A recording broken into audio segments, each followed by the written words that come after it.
Bismillahirrahmanirrahim. Assalamualaikum warahmatullahi wabarakatuh. Alhamdulillahi rabbil alamin. Nahmaduhu wa nasta'inuhu wa nastaghfiruh wa na'udzu billahi min syururi anfusina wa min sayyiati a'malina. May yahdihillahu fala mudhillalah wa may yudlilhu fala hadiyalah. Asyhadu an la ilaha illallah wa asyhadu anna Muhammadan abduhu wa rasuluh la nabiyya rasulah ba'dah. Sahabat muslim dimanapun panjenengan berada, pertama-tama dan yang paling utama, marilah kita panjatkan puja dan puji syukur kehadirat Allah Subhanahu wa Ta'ala yang telah memberikan rahmat, hidayah serta nikmatnya kepada kita semua, yaitu nikmat yang tiada terhingga. Selawat besertakan salam semoga terlimpah curahkan kepada junjungan kita, Nabi agung kita, Nabi besar kita, baginda Rasul Muhammad sallallahu alaihi wasallam, yang insya Allah akan kita nantikan syafaatnya di yaumul akhir kelak. Amin ya rabbal alamin. Sahabat muslim rahimakumullah, di bulan Ramadan yang mulia ini tentunya kita akan membahas sesosok yang paling mulia dengan hal yang dibawakan beliau yang tentunya hal tersebut juga sangat mulia. Al-Kisah, dahulu ada sesosok pemimpin yang mengajak setiap jiwa yang ditemuinya untuk mengenal sesuatu yang paling agung di dunia. Bahkan sesuatu tersebut itu bisa memuliakan kita di saat kita tidak bisa apa-apa. Siapa sosok tersebut? Beliau adalah baginda Rasul Muhammad sallallahu alaihi wasallam. Orang yang membumikan kebaikan di saat semua orang berpandang pada keburukan. Orang yang mendamaikan di saat semua orang sibuk dengan pertikaian. Dan orang yang membawa cahaya kebenaran di saat semua orang dirundung oleh kesalahan. Kemudian apa sih yang beliau bawa? Ilmu. Sesuatu yang agung, tidak ditempatkan sebagai beban namun berperan sebagai suatu kewajiban.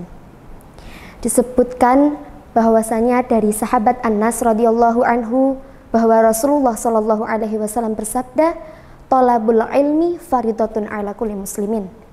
Menuntut ilmu adalah sebuah kewajiban bagi setiap individu muslim. Sehingga ulama kita pun juga dawuh, "Ta'allam." Belajarlah. "Falaisal mar'u yuladu aliman." Karena seseorang itu tidak dilahirkan dalam keadaan alim. Walaisa akhu ilmin kaman huwa jahil. Dan tidaklah orang yang memiliki ilmu itu sama dengan orang jahil. Sehingga guru-guru kita pun juga menegaskan bahwasanya seseorang itu bisa dikatakan ia hidup ketika di dalam dirinya tertanam suatu ilmu. Sekarang nih, bisa apa sih kita tanpa ilmu? Perumpamaannya seperti ini.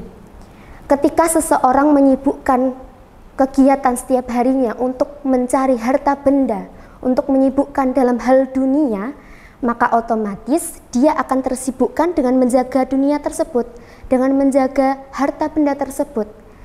Tetapi sebaliknya, ketika seseorang menyibukkan kegiatannya dengan memanfaatkan waktu menuntut ilmu, mencari ilmu sebanyak mungkin, maka ketika dia berada di suatu kegundahan, ilmu itu yang akan menjaganya, ilmu itu yang akan menolongnya.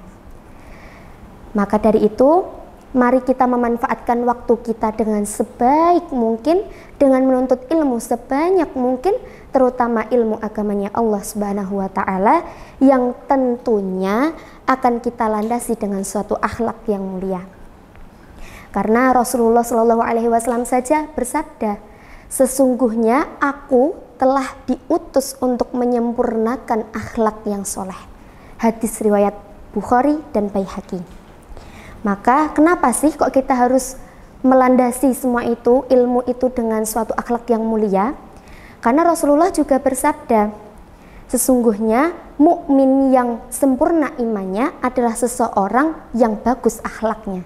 Hadis riwayat Tirmidzi. Guru-guru kita bahkan menegaskan, seseorang ia dikatakan hidup itu ketika di dalam dirinya tertanam suatu ilmu. Sekarang bisa apa sih kita tanpa ilmu? Perumpamaannya seperti ini. Ketika seseorang itu menyibukkan kehidupannya, menyibukkan setiap jalan hidupnya dengan hanya mencari harta benda, maka otomatis pada saat itu juga ia yang akan menjaga harta benda tersebut. Tapi sebaliknya, ketika seseorang menyibukkan atau memanfaatkan waktunya untuk menuntut ilmu, maka pada suatu saat nanti ketika ia berada di suatu kegundahan, maka ilmu itu yang akan menjaganya, ilmu itu yang akan menolongnya. Sehingga ulama kita pun juga dawuh, fafus bi ilmin ta'ish hayyan bihi abadan. Maka raihlah kesuksesanmu dengan menuntut ilmu, niscaya kamu akan hidup dengan ilmu itu selamanya. An-nasu mauta wa ahlul ilmi ahya. Sesungguhnya manusia itu mati dan orang yang berilmu itu hidup abadi. Maka dari itu, marilah kita memanfaatkan waktu kita dengan sebaik mungkin, dengan menuntut ilmu sebanyak mungkin, terutama ilmu agamanya Allah Subhanahu wa Ta'ala, yang tentunya akan kita dasari dengan suatu akhlak yang mulia. Karena Rasulullah Shallallahu Alaihi Wasallam saja juga bersabda, sesungguhnya aku telah diutus untuk menyempurnakan akhlak yang soleh. Hadis riwayat Bukhari dan Baihaqi. Lalu kenapa sih kita harus melandasi suatu ilmu itu dengan suatu akhlak yang mulia? Karena Rasulullah juga bersabda, orang mukmin yang sempurna keimanannya itu adalah dia yang mempunyai akhlak yang sangat bagus. Hadis riwayat Tirmidzi. Maka kita sebagai umat baginda Rasul Muhammad SAW tentunya harus mempunyai kesadaran diri untuk menumbuhkan rasa ingin, rasa kemauan untuk mengamalkan hal-hal yang telah Allah berikan kepada kita, yang telah dibawakan oleh baginda Rasul Muhammad SAW, terutama di bulan Ramadan yang sangat mulia ini. Sahabat muslim rahimakumullah, mungkin itu saja yang dapat saya sampaikan. Apabila ada kelebihan itu datangnya dari Allah, dan apabila ada kekurangan maka itu murni datangnya dari saya. Ungdur man qala wala tangdur man qala. Wallahul muwaffiq ila aqwamit thoriq. Assalamu alaikum warahmatullahi wabarakatuh. Alhamdulillah, udah azan tuh. Bismillahirrahmanirrahim. Allahumma lakasumtu wa bika amantu wa ala rizkika aftartu birahmatika ya arhamar rahimin.